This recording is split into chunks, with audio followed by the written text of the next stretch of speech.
My name is Baldwin. I'm a senior computer engineer major. My GPA is 3.51, and you're watching the Aggie Academic Spotlight. I chose to be a computer engineer because I've always been interested in math and science, and especially technology ever since I've been little. So for me, engineering was the perfect major, especially computer engineering. I also like electronics, so all that integrated together wanted me to become an engineer. For me, the transition wasn't that steep. I felt like my high school education prepared me for college. The biggest thing is managing your time, so I would say that's the biggest difference. First off, you know you gotta dedicate your time. For me, being an engineer, that's one of the things I do. I have to dedicate my time, so I have to study on weekends, evenings, nights, in between breaks. Then on top of that, I have to prioritize my activities and assignments. So that means that I won't be overwhelmed and do everything at one time. For me, I'm not a quitter, so I've never thought about quitting. There have been obstacles. For me, I would say I've been resilient because there's been a lot of things that have knocked me back. But for me, one of the things I've learned while being in college is that when you're knocked back, you have to rise up again. You can't just stop because something is stopping you. For me, let's just say if coming to college, every now and then I may get like a bad grade or something.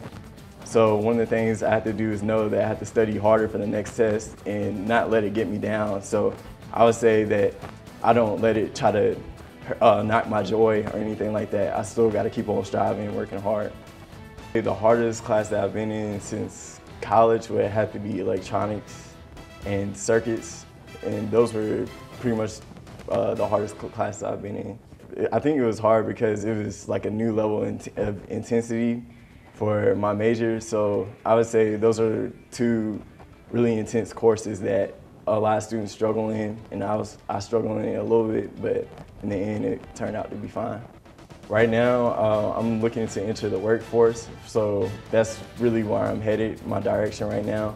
And eventually, I do plan on going to grad school, hopefully sooner than later, so right now, those are my plans. My family, they've been my support system. My parents, they always help me out. They always give me calls, see how I'm doing. They come to my track meets on a regular basis. So I'd say they're always there for me, especially my siblings as well. They support me too. For me, I can't point to a particular person who's a mentor for me, but like I said, my parents, during my time at A&T, I would say that whenever I need something, I go to them, or I look up to them for their support, and since they've been through the struggle, then they know better than I do since they do have that experience. Just try to be well-rounded and be involved on campus. Don't just sit back and wait. Just get out there and do what you want to do and work hard as you can and manage your time very well. So I would say that's the words of advice I would give.